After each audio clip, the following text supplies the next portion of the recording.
Hi everybody, welcome to Sunya and welcome to the day 2 worksheet discussion of the Environment Prelims Crash Course 2023. I hope you have watched the lecture 2.1 and lecture 2.2, right? And after completing the lectures, you should attempt the worksheet for better retention and subject understanding, right? Those of you who have still not watched the lecture 2, both the components should firstly go and watch the lectures and then you should make the best use of the worksheets, right? And of course, if you get any questions wrong here, you can rewatch those portions and you can revisit those concepts, okay? And additionally, you can also refer to chapter 2 because in day 2, basically, we have covered the topic ecosystem in a lot of detail. We've spoken about concepts like energy flow. We've also spoken about nutrient cycling, the different types of nutrient cycle. And we've also covered some aspects of aquatic ecosystems. So the questions will test you on all these important concepts. So let us start with statement number 1. Now in question number 1, it is a four statement question. It is asking you about ecosystem services, okay? And before answering, please make sure it is asking you which of the following is incorrect, right? So first of all, Ecosystem Assessment 2005, it deals with various ecosystem services. So yes, we did read about it, and this is a correct statement that it outlines various ecosystem services. Now statement 2, 3 and 4, they ask you the different components of ecosystem services, right from the provisioning services, regulating services, supporting services and cultural services. So sometimes the students get confused here, so this question is asking you the same. So let us see what are these. So regulating services are basically air quality, climate, water runoff, erosion, etc. Supporting services, from the very name, support an ecosystem, which will include nutrient cycling, which we've covered in good detail, water cycling, soil formation, and so on. Then you have important provisioning services. In my lecture, if you can recall, I told you that provisioning simply means to provide for. So you can provide whatever you get from the basic environment. So let's say you get food, you get fuel wood, you get timber, fiber, biomass, all these things, including natural medicines, pharmaceuticals, and industrial products, all will become the part of provisioning services, right? And cultural, from the very name itself, it's easy to understand. Yes, some socio-cultural values, etc., which are derived from the ecosystem. A lot of the communities worship a lot of trees, etc. Like we have also read the concept of sacred groves, right? So in the comment section, please tell me, is there any act under which the sacred groves come? Okay, so please be participative as well. Okay, so now we have understood these things. So second statement, pharmaceutical and industrial products come under supporting. No, this is wrong. They come under provisioning services. Similarly, waste decomposition and detoxification, it is saying that they can come under provisioning. Again, this is wrong. Okay, so this also is wrong. And then nutrient dispersal and cycling. Okay, so we've already seen they do not come under regulating, but they would come under supporting services, right? So in this case, these statements have not been, they have basically twisted the functions here. So it is asking you which of the following is incorrect. So yes, statement 2, 3, 4, all are incorrect, right? So basically this question wants to test you whether you know the ecosystem services and which services fall under which head, okay? Moving forward, I hope you recall our discussion on hibernation, okay? And basically, when we were discussing on how the animals and plants, how they regulate their body mechanism, out of them, one was basically suspend, right? So please recall things like hibernation, right? Things like diapause, aestivation, right? Which we have already discussed. So this question is going in more detail. Okay. So there is a term known as hibernation, in which there is a hibernation which is normal, and then there is one which is true, in true sense. So statement 1 involves a drastic drop in body temperature. Absolutely correct. Why does it happen? Because the animals, they want to conserve their energy. Statement 1 is correct. Then true hibernation is witnessed in case of ground squirrels, while bears don't undergo true hibernation. This is also correct. Why? Because bears they often get up, they get their meals, etc. So it's not as if that they are sleeping in the winters for a very long time. So because they get up and they in between do their routine functions, it is not known as true hibernation, whereas ground squirrels actually go for true hibernations. Now also see, like bears are different. You have polar bears and you have Asiatic bears, etc. Right? Of course, the distribution is going to vary. Now, Asiatic bears, especially in the southern ranges, they have abundant food and there is good amount of sunlight as well. So they don't have to go for hibernation. Whereas the Asiatic bears in the colder or the northern ranges, they have to go for hibernation. Fine. So in this, it is asking you which of the following is incorrect. So all the three are incorrect. And these new facts, something which was new to you should add them to your notes in this specific topic. Is it fine? All right. Now, nutrient cycling, we have done this in good detail. Very simple question asking you which is correct. A perfect cycle and an imperfect cycle. Okay. So, perfect cycle, I think you already know. These are the gaseous cycles in which the nutrients are replaced as fast as they are utilized. Absolutely correct. This part is correct. Also, see the second part. So, carbon cycle is perfect. We understood that in perfect cycles, you have water cycle, you have carbon cycle, and you had nitrogen cycle. So both the parts are correct.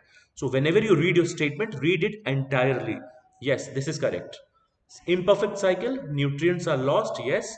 Logged as sediments, absolutely. Sulfur cycle of phosphorus, etc. These are imperfect. Yes, both statements are correct. So the answer here is both 1 and 2. And then this was also the example of nutrient cycle. By the way, very important from the exam perspective, both the sedimentary and the nutrient cycles, please revise them from your lectures. Okay. Now, one more question on nutrient cycling. Let us see this. Phosphorus plays a central role in aquatic ecosystems and determines the water quality. Remember the discussion? Okay, we spoke that phosphorus is basically a limiting factor for aquatic ecosystems. Okay, so first statement, yes, this is correct. And second, it is the main cause of the excessive growth of algae. So what is happening here? See, this is your lake. If the phosphorus quantity increase a lot, so what happens? The algae grows. Okay, so this can lead to algal bloom and the increase in nutrients or the nutrient enrichment. For example, in this case is phosphorus. This is known as eutrophication, right? So it is asking you again which is correct. In this case, both 1 and 2 is correct. Okay, right? Phosphorus cycle, one of the primary sources is the weathering and erosion of rock surfaces, and that is how it primarily reacts, right? And it integrates into the overall ecosystem. So please read about these sedimentary and the gaseous cycles. Okay. Now we've discussed the concepts of food chain and food web in great detail. Okay. So herein they are asking you food web. Okay. Please make sure you read correctly. So variability of taste, preferences, and other climatic factors make the food web more complex. Okay. This is correct. We have seen that the more complex the food web, the better it is for overall integrity of the ecosystem, right? And then if the linkages which make up the web are disrupted due to this, okay, this can lead to the loss of or the extinction of species. So overall, see, if this is a food web, there are multiple chains which are going on. Of course, if slowly and steadily the chains which make this web, they get disrupted due to human activities, right? So at some point of time, we will see extinction, right? So remember, we've discussed sixth mass extinction also, which is also known as Anthropocene, right? Epoch. We've already discussed it. So Anthropocene is nothing but increased human activities here. Both the statements are correct, 1 and 2. Okay. Moving forward, this is how this interaction would look like. Now, again, very important cycle from the exam's perspective. This is your gaseous cycle, nitrogen. Now, this is a three-statement question.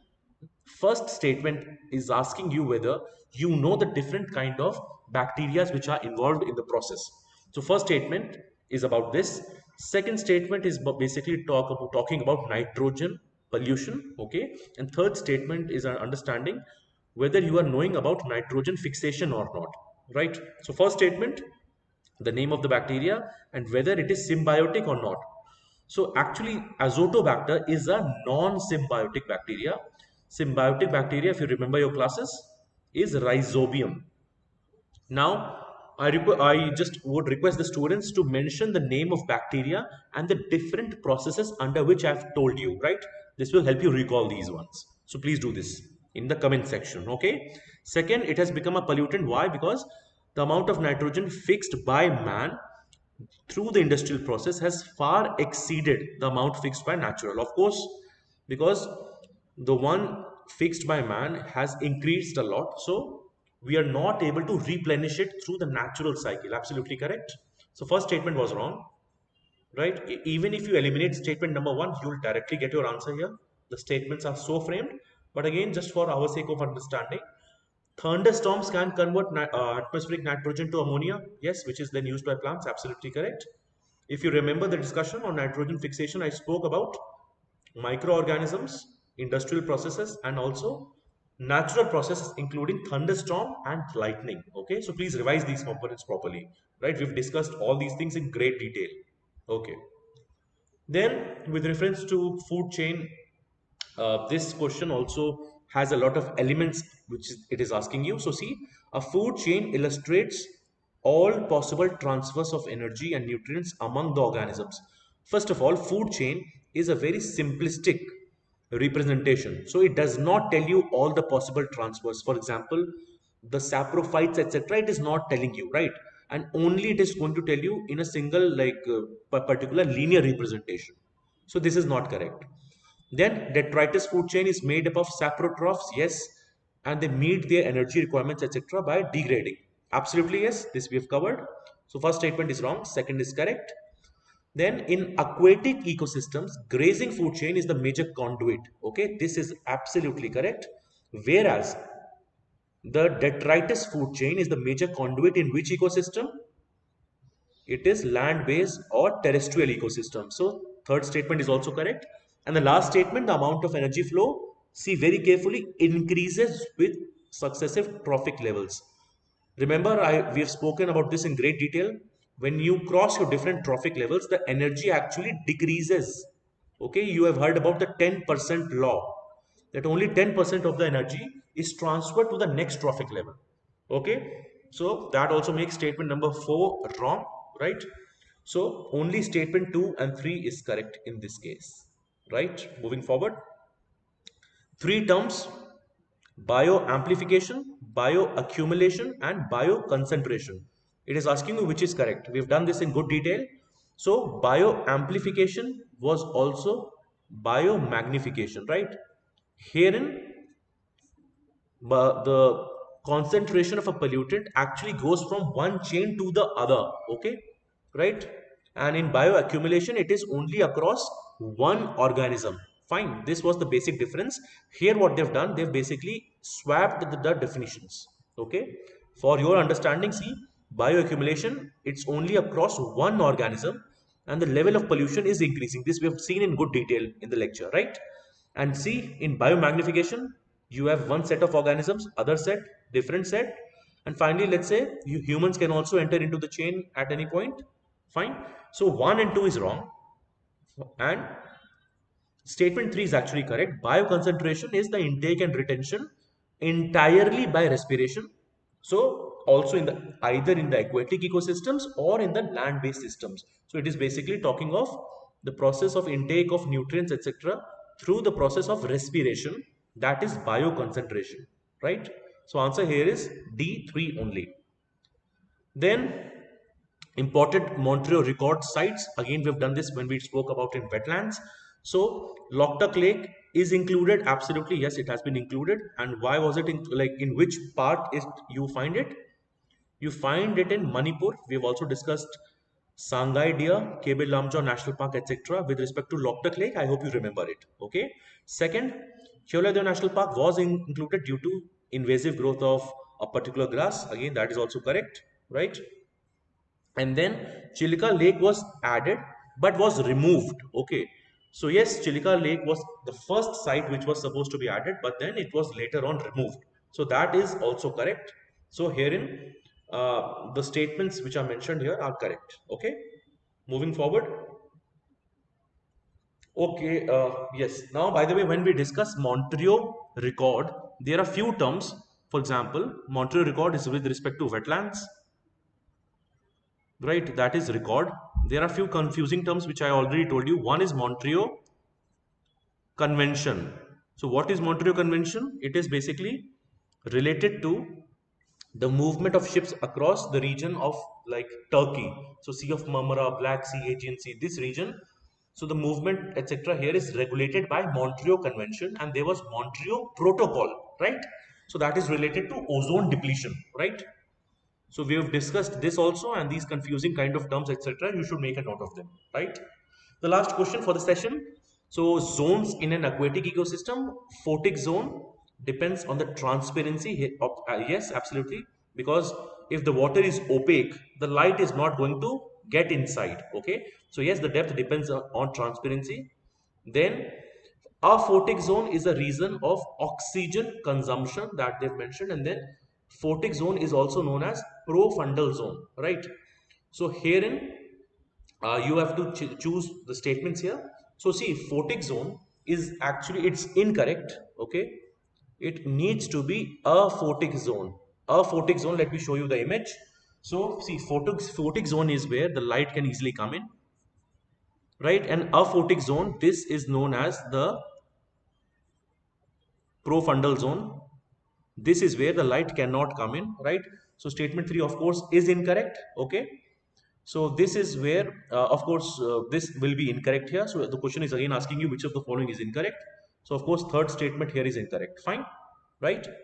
So if we've covered a good deal of questions, we started with the concepts like ecosystem services, then we understood hibernation, then nutrient cycling, phosphorus, food web, nitrogen cycle, right? Food chain, amount of energy, different terms, biomagnification, so on and so forth. Montreal record, and then in the last we did the zones in aquatic ecosystems, right? So I hope you find this lecture useful. Those of you who want to get into the depth of these subjects and want to solidify their prelims preparation, you can join the prelims crash course at a very affordable price, and the seats are very limited. You should, like, if you want, you should get yourself enrolled at the earliest, right? So I'll see you very soon in the next session. Till then, please keep preparing and keep revising. Thank you.